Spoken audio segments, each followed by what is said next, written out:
सर्वधर्म परित्यज का ना गीता में भी, कि तू सर्वधर्म को भूल। मनुष्य के कितने धर्म होते हैं? जब गीता ज्ञान दिया गया 5000 साल पहले, अगर दुनिया के हिसाब से देखा जाए तो उस समय तो कोई ना हिंदू था, ना मुस्लिम था, ना सिख था, ना ईसाई था, कोई था क्या? सारे तो हिंदू थे महाभारत के युद्ध में। फिर जो अर्जुन को कहा सर्वधर्म परित्यज, तो कौन से धर्म को छोड़ने के लिए कहा? देह के कितने धर्म है? एक व्यक्ति के देह के कितने धर्म है? हाँ हाँ, तो सर्वधर्म क्यों कहा? कितने धर्म हैं? आप सबके कितने धर्म हैं? हाँ माताएं,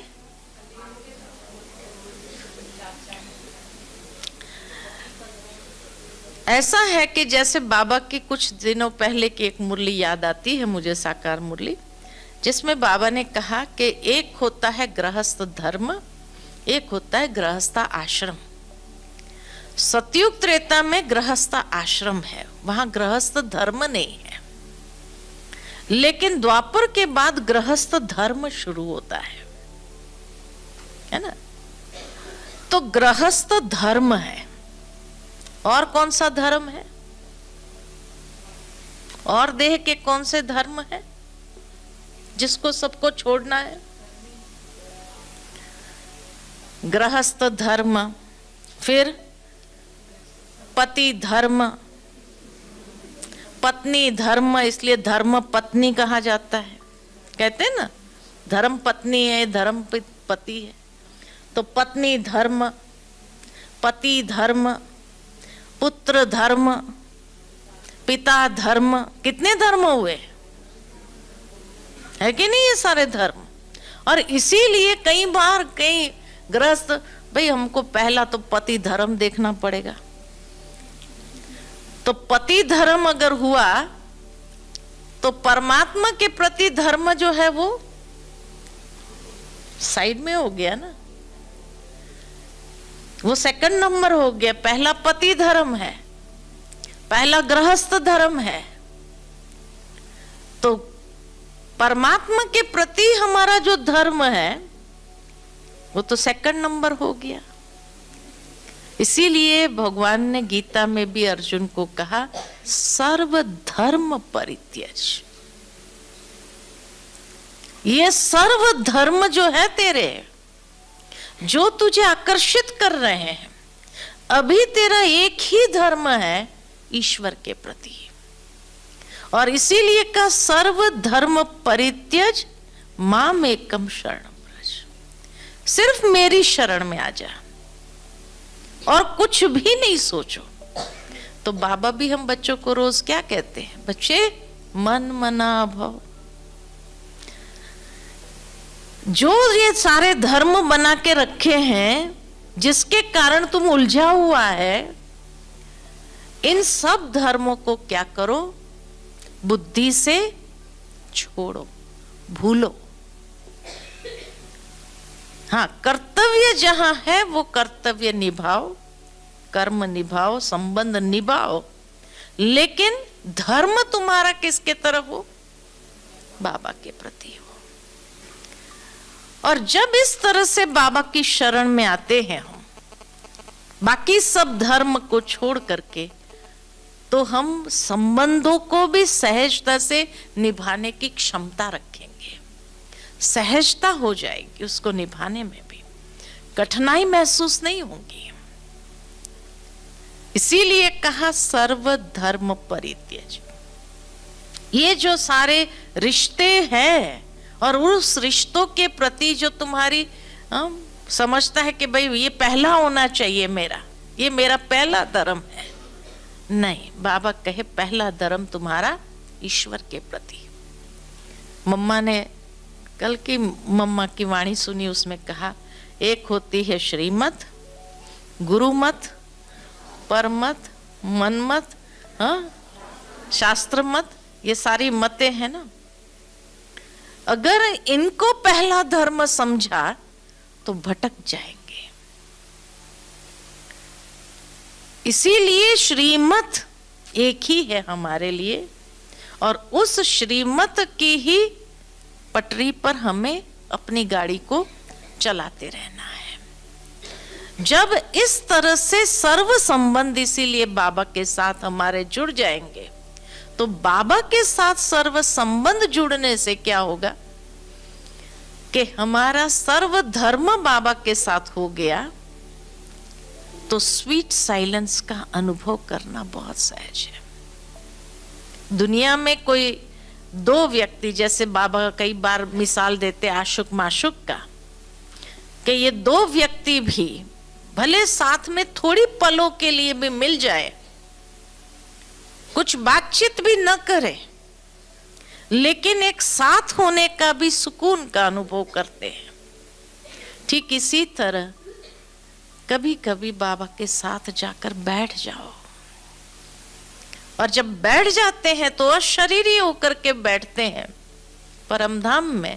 वहां कोई वार्तालाप नहीं है, लेकिन एक स्वीट साइलेंस, जिस साइलेंस में भी एक सुकून का अनुभव हो रहा है, प्राप्तियां हो रही, भरपूरता अंदर में आ रही है, संपन्न बनते जा रहे हैं, है ना।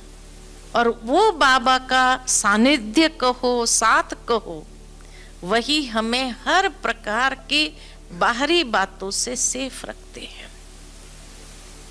और धर्म को निभाने में थोड़ा ऊपर नीचे हुआ भी तो भी क्या बाबा करेगा, जादू का खेल कर लेगा। और ऐसा अनुभव होगा कि जैसे कि एक बहुत बड़ी नहीं तो मिसअंडरस्टैंडिंग क्रिएट हो जाती थी, उससे बाबा ने पहले ही बचा दिया। तो ये कई बार अनुभव करते हैं कि जब बाबा को पहला प्रेफरेंस दिया तो बाकी सब क्या हो जाता है, काम अपने आप होने लगते हैं।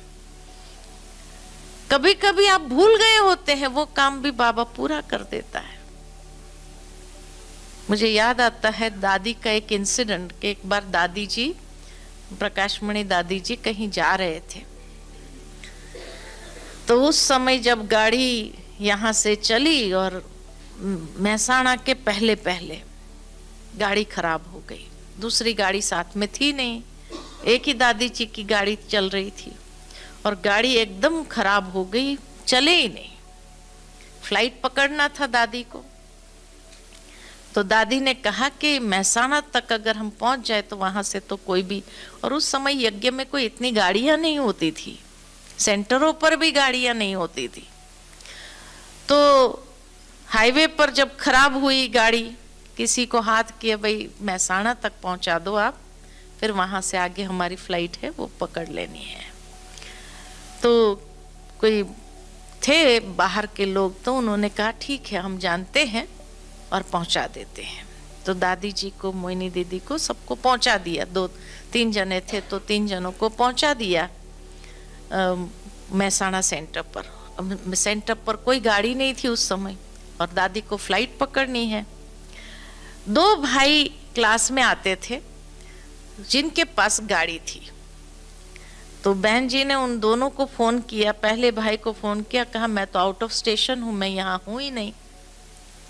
तो दूसरे भाई को फोन किया, तो उसने कहा मेरा आज केस की डेट है, मुझे कोर्ट पहुंचना बहुत जरूरी है। कहा दादी को अहमदाबाद छोड़ना है एयरपोर्ट पर। वो सोच में पड़ गया कि आज डेट है, आज नहीं पहुंचा तो केस हार जाएंगे।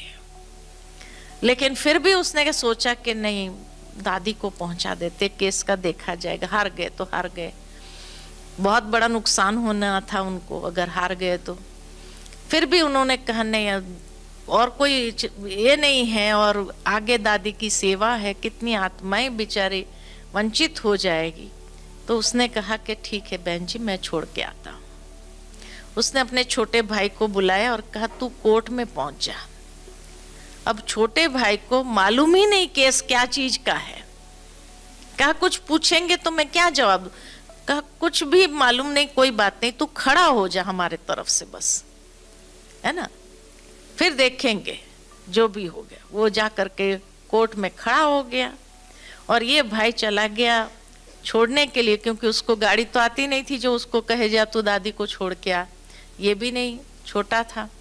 अब वो जा करके कोर्ट में खड़ा हो गया और ये भाई दादी को छोड़ने के लिए चले गए और आए तो बाबा ने यहाँ ऐसा काम किया जो सारा केस पलटी हो गया और पलटी होकर इनके फेवर में आ गया और एक केस जीत गए।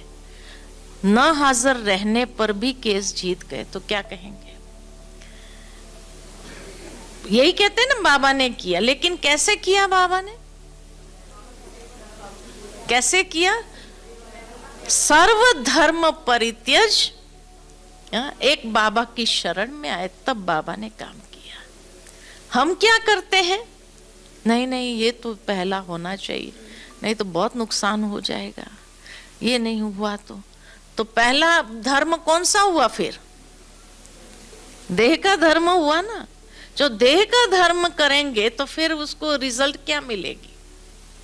इसीलिए कभी कभी बाबा को याद करने पर भी सक्सेस नहीं मिलती है।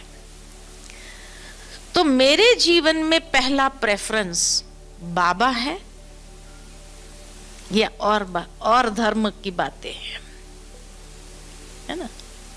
वो धर्म की बातें तो गीता में की नहीं है। एक स्वधर्म की बात आती है दूसरे अध्याय में और 18वें अध्याय में सर्वधर्म। लेकिन कोई नहीं सोच पाता है कि जब उस जमाने में महाभारत के समय न मुस्लिम थे, न सिख थे, न ईसाई थे, फिर भगवान ने कौन से धर्म की बात किया? ये कोई सोचता ही नहीं है। लेकिन हर इंसान के कितने धर्म हैं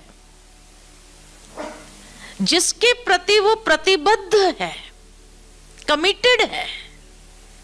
अगर वो कमिटमेंट पहला मेरा बाबा के साथ हो तो कहेंगे हाँ, पहला धर्म मैंने बाबा के साथ निभाया।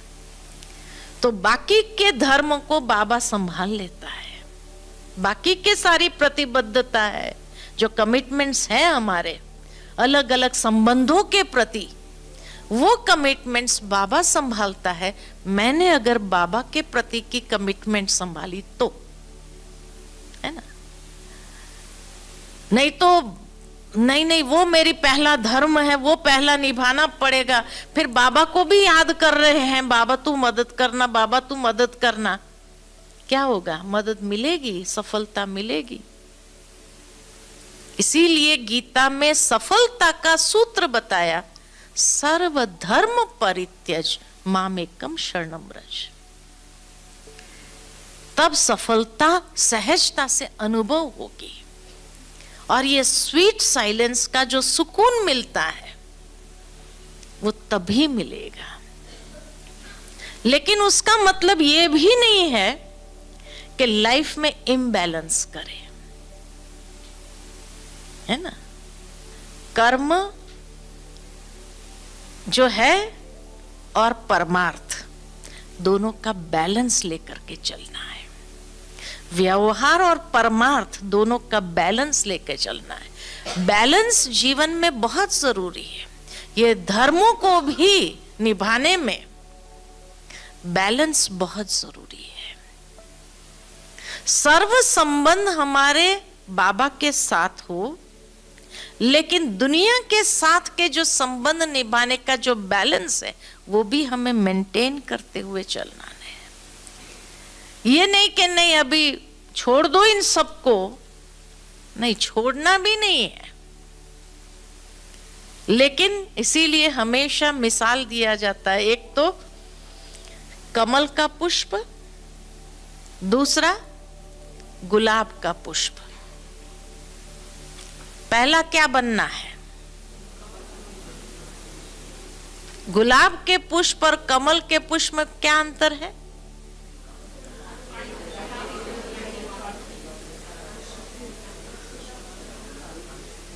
एक एक बोलेंगे तो समझ में भी आएगा। गुलाब खुशबू देता है और कमल खुशबू नहीं देता है। कीचड़ में रह करके, वो भी तो कांटों के बीच में रहता है ना।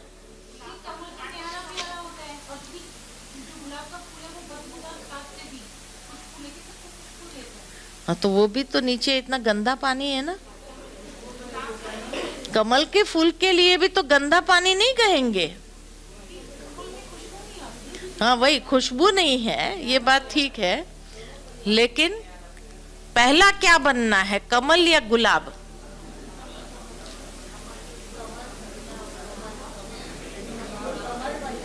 पहले कमल बनना है, फिर गुलाब बनना है। अच्छा, कैसे बनेंगे गुलाब? कमल का फूल इसलिए कहा कि कमल की गृहस्थी बहुत बड़ी होती है ना, गृहस्थी बहुत बड़ी है, लेकिन उसके बावजूद भी न्यारा है, और उसकी पंखुड़ियां इतनी कोमल के कोई कीचड़ भी उसके ऊपर ठहर नहीं सकता है। तो इसी तरह से शुरू में जब हम बाबा के पास आते हैं तो कमल की तरह रहना उन सबके बीच में है, बैलेंस से चलना है, उनका कीचड़ हमारे ऊपर न लगे, इतना न्यारा और प्यारा होकर के रहना है।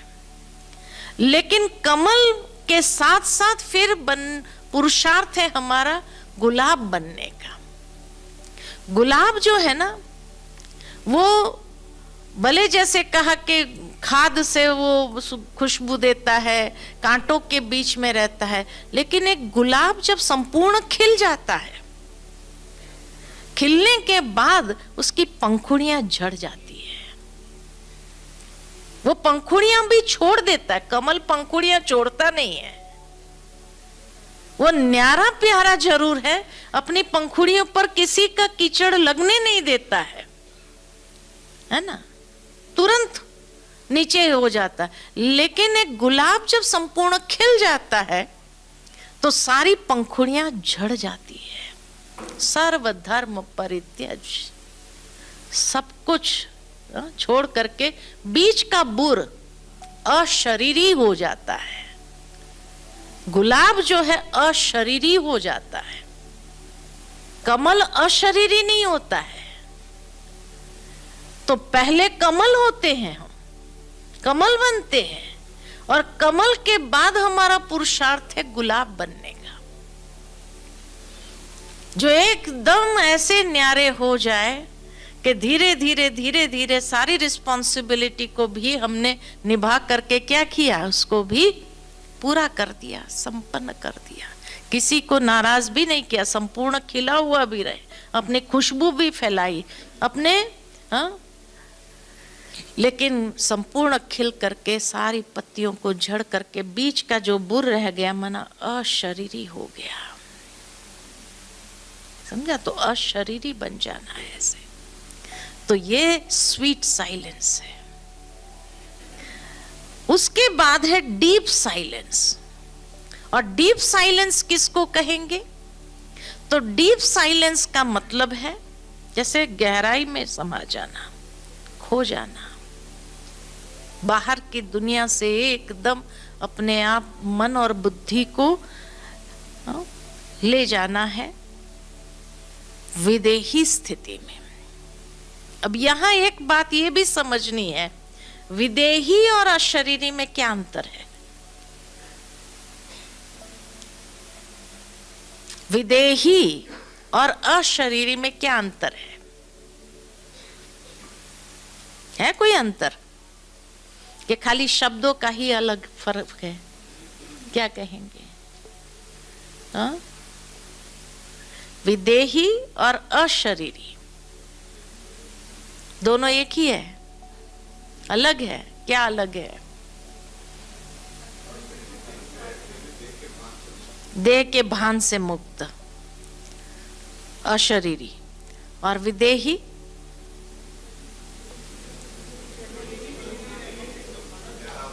न्यारा और प्यारा। देह और देह के संबंधों से न्यारा, उसको क्या कहेंगे? विदेही। देखो, राजा जनक जो था ना, विदेही था, अशरीरी नहीं था, विदेही।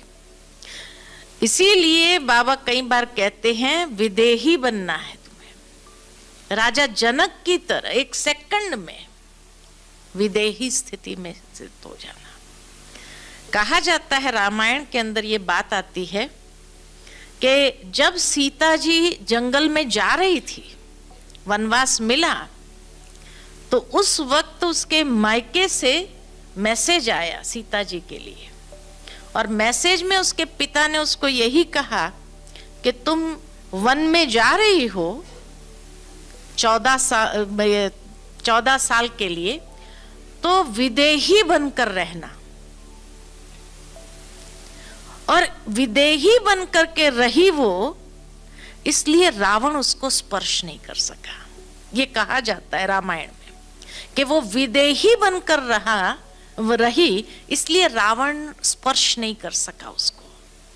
कहने का भावार्थ कि विदेही स्थिति में कोई भी बुराई हमें स्पर्श नहीं कर सकती है, और हम मुक्ति, जीवन मुक्ति की स्थिति में सहज आ सकते हैं कि जीवन में रहते हुए मुक्त स्थिति में ये विदेही है।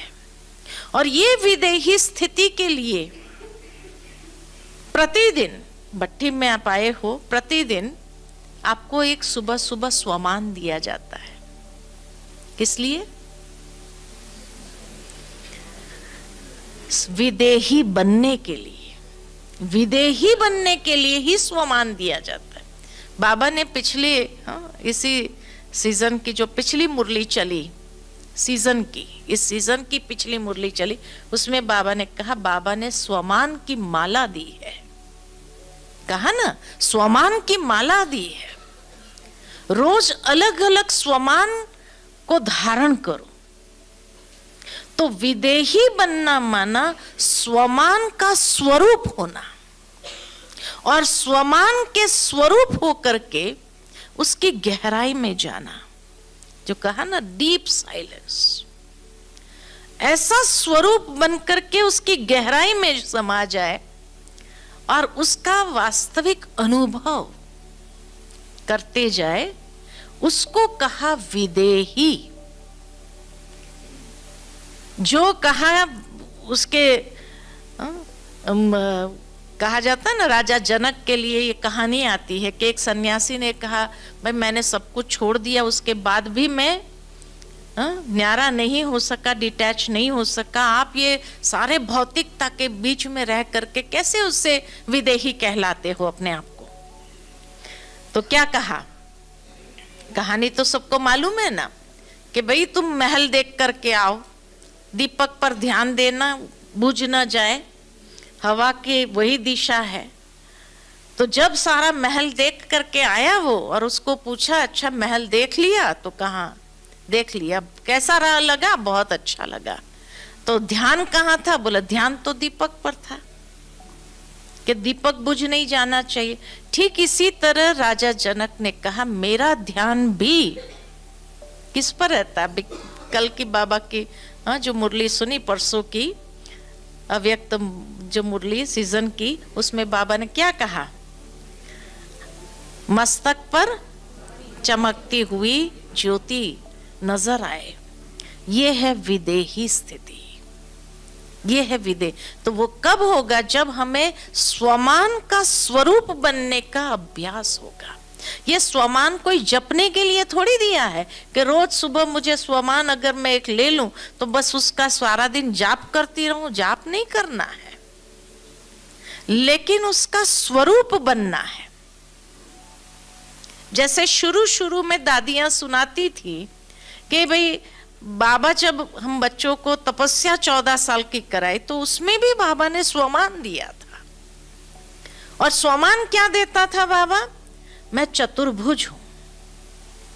दादियां बता दी ना कि हमें स्वमान मिलता था, तुम चतुर्भुज हो, अर्थात 2 हाथ नर के, 2 हाथ नारी के। अर्थात कोई भी कार्य के लिए ये नहीं कहना ये तो मैं नहीं कर सकती हूं क्योंकि मैं नारी हूं। नहीं, चतुर्भुज माना दोनों संस्कार, क्योंकि हमने भी ऑल्टरनेट क्या किया है, मेल का बॉडी भी लिया है, फीमेल का बॉडी भी लिया, तो दोनों संस्कार है ना हमारे अंदर। तो बाबा ने ये मैं चतुर्भुज हूं ये स्वमान दे करके दोनों संस्कार को इस तरीके से जागृत किया, निर्भय बना दिया सब बच्चों को। ऐसा निर्भय कि वो डरते नहीं थे, रात का पहरा देते थे, बहनें ट्रक चलाती थी, मैकेनिक का, निर्मल शांता दादी ने कि मैकेनिक का काम करते थे, बड़े बड़े तोपिये में छोटे छोटे बच्चे अंदर घुस जाते थे, उसको मांझते थे। क्यों? ये नहीं कहे कोई भी बच्चा कि भाई मैं ये काम नहीं कर सकता हूं। और इस तरह से जीवन में रहते हुए जिसको कहा जाए ना आत्मनिर्भर, आत्मनिर्भर, किसी के ऊपर भी आधारित नहीं, ये हो तो ही काम हो, ये ना हो तो काम ना हो, नहीं, हम चतुर्भुज हैं। और जितनी बार वो स्वमान को हम अंदर में याद भी करते हैं, उतनी बार उस संस्कार को हम जागृत करते हैं। और इस तरह से बाबा ने जब रोज कहा स्वमान की माला दी है, रोज एक एक स्वमान लेकर के उसके स्वरूप बनो, तो जो देह भान के जो संस्कार है उसको सहजता से समाप्त कर सकेंगे। इसलिए विदेही बनना, अशरीरी के पहले विदेही बनना बहुत आवश्यक है। जब तक विदेही नहीं बनेंगे, रहना देह में ही है, कर्म भी सब कुछ करना है, भौतिकता के बीच में रहना, लेकिन विदेही, क्योंकि स्वमान का स्वरूप लेकर के विदेही बनना है।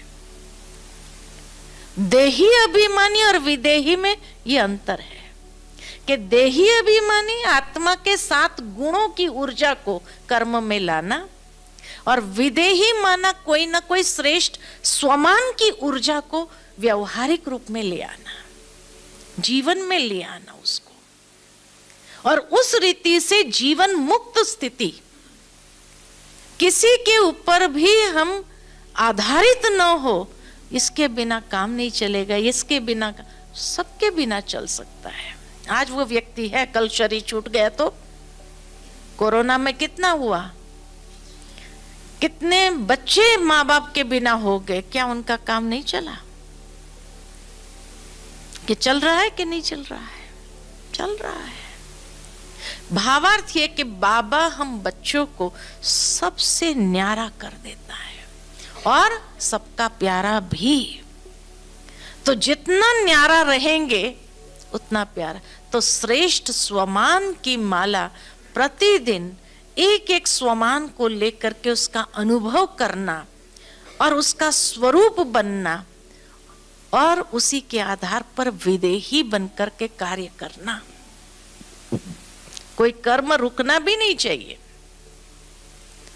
हाँ, बाबा की 2-3 दिन से लगातार बाबा की मुरली हम सुन रहे हैं कि बाबा कहते हैं रात को जाग करके क्या करो, तपस्या करो, है ना, रात को, क्योंकि दिन में तो कारोबार होता है, तो दिन में कोई कारोबार छोड़ करके मुझे 8 घंटा योग करना, ऐसे थोड़ी कहा बाबा ने।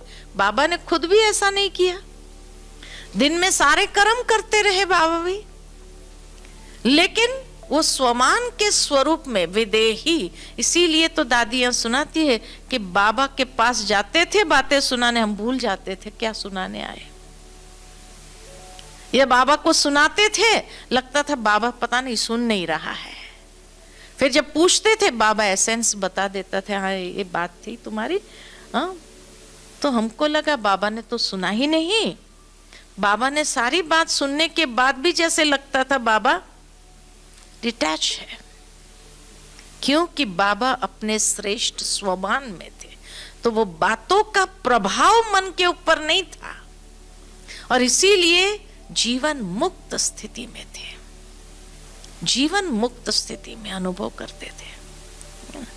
और तब जाकर के डेड साइलेंस, यानी एकदम देह से डिटैच, अशरीरी होकर के परमधाम में बाबा के साथ बैठ करके वहां न कोई संकल्प विकल्प चलते हैं, न कोई मन के अंदर बात अंदर सूक्ष्म में भी स्थान रखती है, और बहुत सहज हम जैसे विकर्मों को विनाश करने का अनुभव करते हैं। जैसे एक ज्वाला जलती है और उस ज्वाला से आत्मा का शुद्धिकरण हो रहा है। उस बीज रूप बाबा से हम भी भरपूर हो रहे हैं। बाबा की ऐसी सकाश प्राप्त हो रही है जिस सकाश से हम भरपूर हो रहे हैं अंदर से, और भरपूर होकर के जैसे संपन्न बनते जा रहे हैं। यह अशरीरीपन की स्थिति, जहां कोई संकल्प नहीं, कोई चाहना की बात नहीं, लेकिन एकदम उससे भी डिटैच, एक अनुभव की स्थिति में। बीज स्वरूप माना एक भरपूरता की अनुभूति। बीज के अंदर जिस तरह से सारे वृक्ष समाया हुआ है, इसी तरह हम आत्माएं भी भरपूरता की स्थिति में स्वयं को अनुभव करें, लेकिन शरीर के भान से एकदम न्यारे। जैसे बाबा के लिए साकार में बताते हैं दादिया कि जब बाबा चलता था ना, या मम्मा भी जब चलती थी, तो जैसे धरनी को भी तकलीफ नहीं होनी चाहिए, है ना, इतना जैसे दबे पांव चले जाते थे, जैसे एक बादल वहां से पास हो गया, धरनी को भी तकलीफ नहीं दिया। आज कई लोग चलते तो धप धप धप धप इतना आवाज करते, जैसे धरनी को भी कितना कष्ट दे रहे हैं चलते चलते भी, है ना।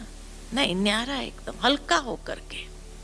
बहुत सुंदर बात अभी हमारी आदरणीय ब्रिजमोहन भाई से ऐसे ज्ञान की चिट चैट कर रहे थे, तो उन्होंने एक बहुत अच्छी बात सुनाई। कहा अभी ब्राह्मणों का पाठ पूरा हो गया। बहुत ध्यान देने की बात है, ब्राह्मणों का पाठ पूरा हो गया। हमने कहा कैसे भाई साहब ब्राह्मणों का पाठ पूरा हो? तो कहा कि जो ब्राह्मण माना शिक्षाएं ग्रहण करना, ज्ञान, तो ज्ञान का पाठ अभी समाप्त हो गया। कहा यह जाता है ब्राह्मण सो फरिश्ता, फरिश्ता सो देवता। अब फरिश्तापन का पाठ शुरू हुआ। यहां ही फरिश्ता बनना है, ऊपर जाकर के नहीं। तो ब्राह्मणों की जो शिक्षा हमने ली, अब ब्राह्मणों का पाठ पूरा हुआ। अब फरिश्ता अर्थात लाइट, हर बात में लाइट रहो। अर्थात दूसरे शब्द में कहे तो हर बात में बिंदी लगाना आना चाहिए। किसी ने कुछ कहा, बिंदी लगाओ, न्यारे हो जाओ, अशरीरी हो जाओ। जो ब्राह्मणों के स्वभाव संस्कार में ये बात थी, उसने कुछ कहा, फीलिंग आ गई, दुख हो गया, वो बात अंदर चलती रही, तो फरिश्ता कब बनेंगे? इसीलिए ब्राह्मणों का पाठ पूरा हो गया, यानी अब तक ये जो हरकतें थी हमारी, ये समाप्त हो गई। अब परिपक्व स्थिति में आए। अब उस फरिश्ता स्वरूप लाइट, हर कर्म करो लेकिन लाइट। न मेरे द्वारा किसी को दुख प्राप्त हो, न किसी का दुख मैं लूं। ये फरिश्ता, लाइट रहो, हल्के रहो, हल्के होकर के हर कर्म करो। यही फरिश्ता बनना है। अगर यहां फरिश्ता नहीं बने और वही ब्राह्मण में रहे, वो ब्राह्मण माना जो संघर्ष है, कहां न कहां अपने संस्कारों के साथ संघर्ष कर रहे हैं, परिस्थितियों के साथ संघर्ष कर रहे हैं, व्यक्तियों के साथ संघर्ष हो रहा है, तो संघर्ष वाला कहां जाएगा? त्रेता में जाएगा ना। इसलिए ब्राह्मण सो फरिश्ता, फरिश्ता सो देवता। तो जो फरिश्ता बनेगा वही देवता में जाएगा, है ना, सतयुग में जाएगा। अगर संघर्ष में रहे, फरिश्ता नहीं बने, तो सीधा सतयुग पूरा कैंसल और सीधा त्रेता में, यानी 2 करोड़ आत्मा के बाद हमारा नंबर लगेगा। त्रेता की बिगिनिंग की पॉपुलेशन कितनी है? 2 करोड़ है ना। तो 2 करोड़ के बाद 1250 साल के बाद मुझे नीचे उतरना होगा। कितने जन्म बाद? 8 जन्म बाद होगा नीचे आना। मंजूर है? आज तक कहते रहे, जब भी पूछते थे लक्ष्मी नारायण बनना है, राम सीता बनना है, तो क्या कहा? लक्ष्मी नारायण। लेकिन अभी तक अगर फरिश्ता अगर नहीं बनेंगे, अब बाकी का जो संगम का समय रहा है, फरिश्ता अनुभव यही करना है, तभी जाकर के देवता बनेंगे, नहीं तो कहां जाएंगे? क्या मंजूर है? हाँ, सतयुग में जाना है तो क्या करना पड़ेगा? लाइट। हाँ, हर कर्म करते स्थिति लाइटनेस वाली हो, है ना। ज्ञान की लाइट, और आज का वरदान क्या था? हाँ, नॉलेज की लाइट और माइट से, है ना, बस सोल कॉन्शियसनेस में। कहीं किसी ने कुछ कहा, मुझे वो बात लगनी नहीं चाहिए। लगेगी,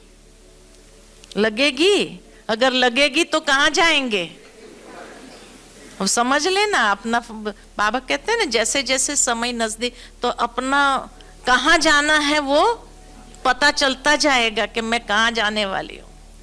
तो अपने स्वभाव संस्कार में अगर फीलिंग की बीमारी है तो कहाँ जाएंगे?